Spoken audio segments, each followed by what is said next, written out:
ஆதி என்னும் பராபரையே அன்பான மனோன்மணியே சோதி எனும் பஞ்சகத்தாலே சொற்பெரிய கரிமுகனே தீது நீக்கும் கந்தவளே திருத்துகின்ற குருநாதர்களே 18 சித்தர்களே பண்பான பரமசிவமே ஓதியே ஜோதிடங்கள் உரைப்பதற்கு நாத விந்து வடிவாக நல்ல துணை ஆவீரே.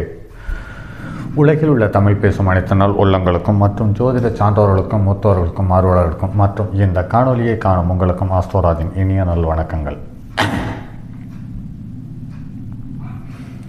ஜோதிடம் சார்ந்த பதிவுகள் தொடர் காணொலிகளாக கொடுத்து வருகிறோம். அதில் புலிப்பாணி ஜோதிடம் 300 பாடல்களும் உள்பட ராசி காரகத்துவம், நட்சத்திர காரகத்துவம் மற்றும் கிரக காரகத்துவங்கள்.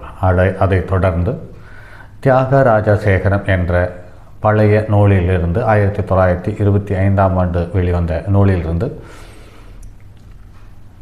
ஜோதிட துளிகள் என்ற வரிசையில் இன்று 11ஆம் பாவத்தினுடைய தொடர் தகவல்கள் என்று பார்க்கும் பொழுது 11ஆம் பாவத்தில் ஒரு கிரகம் இருக்கும் பட்சத்தில் அந்த கிரகத்தினுடைய தசாபுத்தி நடக்கும் காலத்தில் அது மாரகஸ்தானமோ பாதகஸ்தானமோ அல்லது சுகஸ்தானமோ அல்லது நட்புஸ்தானமோ அல்லது பாவக்கிரகத்தினுடைய ஸ்தானமோ எதுவாக இருந்தாலும் லாபத்தை தருகிறது. அதில் நல்ல கிரகம் அமைந்திருந்து லக்னாதிபதி நல்ல நிலையிலிருந்து 11ஆம் இடத்தில் இருப்பவர்களுக்கும் லக்னாதிபதிக்கும் நல்ல உறவு இருக்கும் பட்சத்தில் அந்த வருமானமும் லாபமும் கௌரவத்தோடு கொஞ்சம் சந்தோஷத்தை கொடுத்து அதுவும் சேர்ந்து தருகிறது. அப்படி இல்லாத பட்சத்தில் மற்றவர்களை கஷ்டப்படுத்தி மற்றவர்களை வேதனைப்படுத்தி அல்லது மற்றவர்களுடைய விமர்சனத்துக்கு உட்பட்டு அந்த லாபம் வருகிறது என்பதில் மாற்று கருத்தில்லை. ஸோ 16ஆம் இடம் லாபத்தை கொடுத்ததை தரும், அபிலாசைகளை பூர்த்தி செய்தை தரும் என்பதில் மாற்று கருத்தில்லை. அது அவமானத்தோடு கூடியா அல்லது பலமான பாதகத்தையும் சங்கடத்தையும் இழிச்சொல்லோடு கூடியா என்பதை நட்பு கிரகமா பாவக்கிரகமா என்பதை வைத்தே முடிவு செய்ய வேண்டிய சூழ்நிலை இருக்கிறது. பொதுவாகவே சரலக்கணங்களுக்கு 11ஆம் இடத்துக்குரிய கிரகம் மூத்த சகோதர ஸ்தானாதிபதியாகும் வந்து தமக்கு மூத்த சகோதர வர்க்கத்துக்கு சம்பந்தப்பட்ட தந்தைக்கு இளைய சகோதர வர்க்கம் சம்பந்தப்பட்ட தகவல்கள் மூலமே சின்ன சின்ன அவமானங்களையும் கஷ்டங்களையும் தந்து விடுகிறது என்பது நடைமுறையில் காண முடிகிறது. 11ஆம் சர லக்கணங்களுக்கு 11ஆம் இடத்தில் நின்ற கிரகம் 11ஆம் இடத்துக்குரிய கிரகம் தன்னுடைய மூத்த சகோதரத்திடம் உறவுகளை அளவோடு வைத்துக் கொள்வது சால சிறந்தது. வரவு செலவுகள் இல்லாமல் இருப்பது கண்டிப்பாகவே சால சிறந்ததாகும். அப்படி இல்லாவிட்டால் என்றாவது ஒரு நாள் கசப்பை அள்ளி தெளித்து விடுகிறது என்பது நடைமுறையில் எண்ணற்ற ஜாதகங்களில் பார்த்துவிட்டோம். இதில் மேசலக்கணமாக இருக்கும் பட்சத்தில் அந்த கசப்போடு கௌரவ குறைச்சலும் ஏற்படுகிறது. சில நேரத்தில் இந்த லாபத்துக்காக ரொம்பவும் தரங்கெட்டு கீழிறங்கி செயல்பட்டு அதை பெற வேண்டி இருக்கிறது என்பது காண முடிகிறது. இதில் கடக லக்கணமாக இருக்கும் பட்சத்தில் 11ஆம் இடத்தில் சந்திரன் லக்னாதிபதி உச்சம் பெறக்கூடிய நிலை இருக்கிறதால்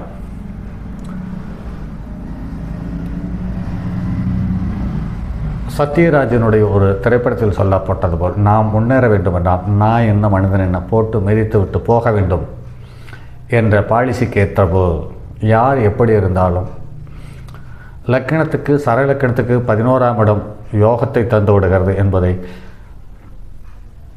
கடக லக்கணத்திற்கு 11ஆம் இடத்தில் சந்திரன் இருக்கும் பட்சத்தில் முழு யோகத்தை அள்ளி தந்து விடுகிறது என்பது நடைமுறையில் காண முடிகிறது. அதே மாதிரி துலா லக்கணத்துக்கு 11ஆம் இடத்தில் இருப்பதும் எந்த கிரகம் இருந்தாலும் 11ஆம் இடத்தில் மற்ற கிரகங்களோட தொடர்பு இருக்கும் பட்சத்திலும் ஒரு கசப்பையோ ஒரு சங்கடத்தையோ ஒரு கௌரவ குறைச்சலையோ தராமல் விடுவதில்லை என்பது நடைமுறையில் பார்க்க முடிகிறது. அதே மாதிரி லக்கணத்துக்கு மகர லக்கணத்துக்கு 11ஆம் இடத்தில் ஒரு கிரகம் இருக்கும் பட்சத்தில் அது பலமான பாதகத்தையும் அவமானத்தையும் தந்து விடுகிறது. அதற்கு தாய் உறுதுணையாக போய்கொண்டிருப்பதையும் நடைமுறையில் காண முடிகிறது. கடக லக்கணத்துக்கும் 4க்குரியவன் தான் 11ஆம் இடத்துக்குரியவன், மகர லக்கணத்துக்கும் 4க்குரியவன் தான் 11ஆம் இடத்துக்குரியவன் என்பது பார்க்கும் பொழுது கடக லக்கணத்துக்கு 4க்குரியவன் என்று பார்க்கும் பொழுது தாய் மிகப்பெரிய யோகத்தை தரக்கூடிய சூழ்நிலை வரும் பொழுது கௌரவம் குறைச்சலும் பெரிதாக தருவதில்லை. ஆனால் தாயை அடுத்து வரக்கூடிய தாயினுடைய ஆதரவும் உதவி இல்லாமல் வரக்கூடிய லாபத்தை தாயினுடைய உடல்நலத்தை கெடுத்து யோகத்தை தந்து விடுகிறது என்பதை நடைமுறையில் காண முடிகிறது. அதே சரலக்கணமான மகர லக்கணத்திற்கு இந்த ஜாதகன் தவறாக போவதற்கான வாய்ப்பை உண்டு பண்ணி தாயே தந்து விடுகிறாள் என்பது சற்று யோசிக்க வேண்டிய விஷயம். ஏனென்று கேட்டால் மகர லக்கணத்துக்கு 4க்குரியவனும் 11க்குரியவுமான செவ்வாய் தான் மகர லக்கணத்தில் உச்சம் பெறுகிறார் என்பதை கருத்தில் கொள்ள வேண்டும். அடுத்து ஸ்திர லக்கணங்களுக்கு 11ஆம் இடத்துக்குரிய கிரகம் என்று பார்க்கும் பொழுது பகை கிரகமாக இருக்கிறதே ஒழிய பாதகஸ்தானமோ மாரகஸ்தானமோ அமைவதில்லை என்பதை கருத்தில் கொள்ள வேண்டும். அந்த வகையில் பார்க்கும்போது ஸ்திர லக்கணத்தில் ரிஷப லக்கணத்துக்காரர்களுக்கு மட்டும் பெண்கள் மூலமோ தனது மூத்த சகோதரன் மூலமாகவோ அல்லது ஆசிரியர்கள் மூலமாகவோ அல்லது குரு ஸ்தானத்தில் இருப்பவர்கள் மூலமாகவோ இவர்களுக்கு ஒரு அபரிமிதமான செல்வாக்கை தந்து விடுகிறது என்பது கருத்தில் நிறைவாக எடுத்துக்கொள்ளக்கூடிய தகுதியுள்ள தகவல் இது. அதே சமயத்தில் சிம்ம லக்கணத்திற்கு 11ஆம் இடத்துக்குரிய கிரகன் என்று பார்க்கும் பொழுது லக்கணத்துக்கு 2-11க்குரியவர்கள் என்று பார்க்கும் பொழுது மிகப்பெரிய யோகத்தை அள்ளி தந்து விடுகிறது என்பதை நடைமுறையில் காண முடிகிறது. ஆக இந்த சிம்ம லக்கணத்தில் பிறந்தவர்களுக்கு 11ஆம் இடத்தில் ஒரு கிரகம் இருக்கும் பட்சத்தில் அந்த கிரகம் பெண் கிரகமாகவோ அல்லது பெண் கிரகங்களுடைய தொடர்பு பெற்ற கிரகங்களாக இருக்கும் பட்சத்தில் அவர்களுக்கு திருமணத்துக்கு முன்பாக இருந்தாலும் பின்பாக இருந்தாலும் அல்லது அந்திம காலமாக இருந்தாலும் பெண்களினுடைய தொடர்பு அதுக்காக காமம் என்று எடுத்துக்கொள்ள வேண்டியதில்லை. காமம் இருக்கிறது என்பதை கருத்தில் கொள்ளாமல் ஒழிய காமம் மட்டும்தான் என்று எடுத்துக்கொள்வதில்லை. அந்த வகையில் பார்க்கும் பொழுது சில அரசாங்க அலுவலகங்களில் தனக்கு மூத்த பெண் அதிகாரி எந்தவித வரவும் செலவும் இல்லாமல் ஒரு சில சிம்ம லக்கணத்துக்காரர்களுக்கு அபரிமிதமான உதவிகளை செய்திருக்கிறார்கள் என்பதை நாம் ஏற்கனவே பல ஜாதகங்களில் கண்டிருக்கிறோம். அந்த வகையில் பார்க்கும்போது சிம்ம லக்கணத்துக்கு மட்டுமே 2-11க்குரியவன் என்பதால் மிகப்பெரிய யோகத்தை அள்ளி தந்து விடுகிறது. இதில் புதன் கெட்டு இருந்தால் மட்டும் சின்ன சின்ன சங்கடங்களையும் பாதிப்புகளையும் தந்து விடுகிறது. ஆனால் பொருளாதாரத்தில் எந்தவித தொல்லையும் தருவதில்லை என்பது நடைமுறையில் காணப்படுகிறது. அதுக்கடுத்தது ஸ்திர லக்கணமான 2-11க்குரியவர்கள் என்று பார்க்கும் பொழுது 2க்குரியவனும் 11க்குரியவன் ஒருவருக்கொருவர் பகை. விருச்சிக லக்கணத்துக்கு 2க்குரியவன் குரு லக்னாதிபதிக்கு நட்பு.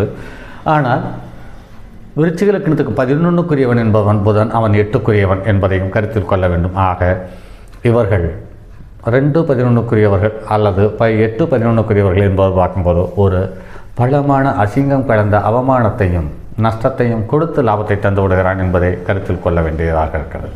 அப்படி இல்லை என்றால் உடல்நலத்தில் பலமான பாதிப்பை தந்து லாபத்தை கொடுத்து வருகிறான் என்பதையும் கருத்தில் கொள்ள வேண்டும். அதே சமயத்தில் ஸ்திர லக்கணத்தில் 4வது லக்கணமான கும்ப லக்கணத்துக்காரர்களுக்கு 2-11க்குரியவன் ஒரே கிரகமாக அமையும் பட்சத்தில் எங்கு இருந்தாலும் இவர்களுக்கு யோகத்தை தந்து விடுகிறார்கள். இதில் நீச்சமாக இருக்கும் பட்சத்தில் சற்று அவமானங்களையும் இழப்புகளையும் இடம் விட்டு இடம் மாறி அதனுடைய லாபத்தை சம்பாதிக்கக்கூடிய தன்மையை தந்து விடுகிறது என்பதை கருத்தில் கொள்ள வேண்டியதாக இருக்கிறது. அடுத்தது உபய லக்கணத்திற்கு 7-11க்குரியவர்கள் மாரகாதிபதி, அதே சமயத்தில் 9க்குரியவன் பாதகாதிபதி என்று எடுத்துக்கொள்ள வேண்டியதாக இருக்கிறது. அந்த வகையில் முதல் உபய லக்கணமான மிதுன லக்கணத்திற்கு, அதாவது காற்று லக்கணமான மிதுன லக்கணத்திற்கு 6க்குரியவனும் 11க்குரியவனும் ஒருவனே. ஆக அரசாங்க அலுவலர்களிலோ அல்லது தனியார் துறையில் உயரிய வேலையில் இருப்பவர்களுக்கு பெரிய லாபத்தை தருவதில்லை. ஆனால் லாபத்துக்குரிய கௌரவத்தையும் மரியாதையும் அள்ளி தந்து விடுகிறது என்பதை கருத்தில் கொள்ள வேண்டியதாக இருக்கிறது. அதே சமயத்தில் இந்த 11ஆம் இடத்துக்காரன் 11ஆம் இடத்தில் இருக்கும் பொழுது அல்லது 11ஆம் இடத்தை பார்க்கும் பொழுது அவர்களுக்கு ஒரு அபரிமிதமான லாபத்தையும் செல்வாக்கையும் கொடுத்து உடல்நலத்தில் பாதிப்பை தந்து விடுகிறார். அல்லது குடும்ப உறவுகளில் பலமான சங்கடத்தையும் கௌரவ குறைச்சலையும் ஏற்றி விடுகிறார்கள் என்பது நடைமுறையில் காண முடிகிறது. அடுத்து கன்னி இலக்கணத்துக்கு 11ஆம் இடத்துக்காரன் என்று பார்க்கும் பொழுது அவன் சந்திரன். அந்த சந்திரன் மிகப்பெரிய யோகத்தை தந்து விடுகிறான் எங்கு இருந்தாலும் என்பதை கருத்தில் கொள்ள வேண்டியதாக இருக்கிறது. ஏனென்று கேட்டால் இந்த 11க்குரியவன் ஒரு ஆதிபத்தியம் கொண்டவன் என்பதை கருத்தில் கொள்ள வேண்டியதாக இருக்கிறது. எப்படி எங்கே இருந்தாலும் என்று பார்க்கும் பொழுது ஒன்று லக்னத்துக்கு அது யோகத்தை தந்து விடுகிறது அல்லது ஜீவனஸ்தானத்திற்கு யோகத்தை தந்து விடுகிறது என்பதை கருத்தில் கொள்ள வேண்டியதாக இருக்கிறது. ஆக ஜீவனஸ்தானத்திற்கு என்று பார்க்கும் பொழுது ஒரு தனக்கு சமமான தகுதியில் உள்ள ஒரு பெண் அல்லது தனக்கு மேல்நிலையில் உள்ள ஒரு பெண் மூலமாக இந்த கௌரவத்தையும் செல்வாக்கையும் அள்ளித்தரக்கூடிய தன்மையுள்ளதாக அமைந்து விடுகிறது. அப்படி இல்லையெனில் தாயினுடைய தனிப்பட்ட சொத்தோ அல்லது தாயின் மூலம் உயில் சொத்தோ வந்து இவருடைய கௌரவத்தை அதிகரித்து விடுகிறது என்பதை நடைமுறையில் பார்க்க முடிகிறது. தனுசு லக்கணத்திற்கு உபய இலக்கணத்தில் 3வது இலக்கணம். இந்த தனுசு லக்கணத்திற்கு 11ஆம் இடத்து காரணம் 6க்குரியவனும் ஒரே கிரகம் என்பது பட்சம் என்கிற பட்சத்தில் 6க்குரியவன் அலைச்சலையும் மரியாதை குறைவையும் சின்ன சின்ன நோய்களையும் தந்தது சின்ன சின்ன எதிரிகளையும் உருவாக்கி விடுகிறான். அவர்கள் மூலமாகவே 11ஆம் இடத்துக்காரன் இயக்கத்தை தந்து அந்த 11ஆம் இடத்துக்காரன் சம்பந்தப்படும் பொழுது சின்ன சின்ன சங்கடங்கள், நஷ்டங்கள், கடன்கள், நோய்கள் சம்பந்தப்பட்டவர்களை தந்து அபரிமிதமான ஒரு யோகத்தை தந்து விடுகிறது என்பதை கருத்தில் கொள்ள வேண்டியதாக இருக்கிறது. ஏன் என்று கேட்டால், லக்னாதிபதியினுடைய 2வது நட்சத்திரமான விசாக நட்சத்திரம் இந்த 11ஆம் இடத்தில் அமைகிறது, கடைசி பாவங்களில் அமைகிறது என்பதை கருத்தில் கொள்ள வேண்டியதாக இருக்கிறது. ஆக 11ஆம் இடத்தில் குருவினுடைய சாரமான விசாக நட்சத்திரத்தில்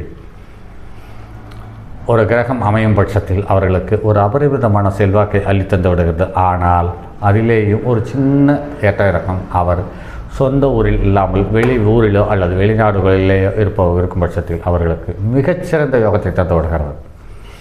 அடுத்து மீன லக்கணமான 4வது உபயலக்கணம் என்று பார்க்கும் பொழுது இவர்களுக்கு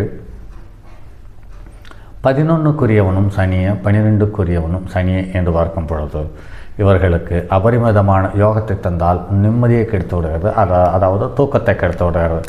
தூக்கத்தையும் நிம்மதியையும் பார்க்க வேண்டும் என்று ஒரு மனோநிலை இவருக்கு வரும் பட்சத்தில் இந்த லாபம் குறைந்து இவர்களுடைய சந்தோஷத்துக்காக அந்த லாபத்தில் வரக்கூடிய செல்வங்கள் எல்லாம் கரைந்து போவதை கண்கூடாக பார்க்க முடிகிறது. ஆக சந்தோஷமா, நிம்மதியான உறக்கமா, தாம்பத்திய சுகமா அல்லது மறைவு ஸ்தானங்களால் ஏற்படக்கூடிய சந்தோஷ துக்கங்களை அனுபவிக்கும் பொழுது லாபம் கரைந்து போய்விடுகிறது. அல்லது லாபத்தை எதிர்நோக்கி பயணப்படும் பொழுது இந்த மறைமுக மேலோட்டமான சுகங்களை அனைத்தையும் இழக்க வேண்டியிருக்கிறது என்பதை கருத்தில் கொள்ள வேண்டியதாக இருக்கிறது.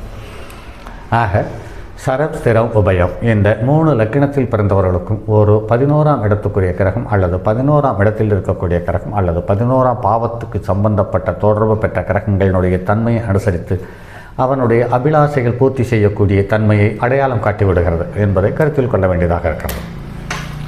சரி நண்பர்களே, மற்றும் அடுத்தது ஒரு பதிவில் சந்திப்போம். அதுவரை உங்களிடமிருந்து விடைபெறுவது உங்கள் அன்பு நண்பன் எம் ராஜரத்தினம். என்னுடைய அலைபேசி எண் 9788897999 மற்றும் ஒரு எண் 9791399649 மற்றும் அடுத்தது ஒரு பதிவில் சந்திப்போம். நீங்கள் இந்த காணொளியை உங்களுடைய நண்பர்களுக்கோ அல்லது உங்களுடைய உறவினர்களுக்கோ பகிருங்கள்.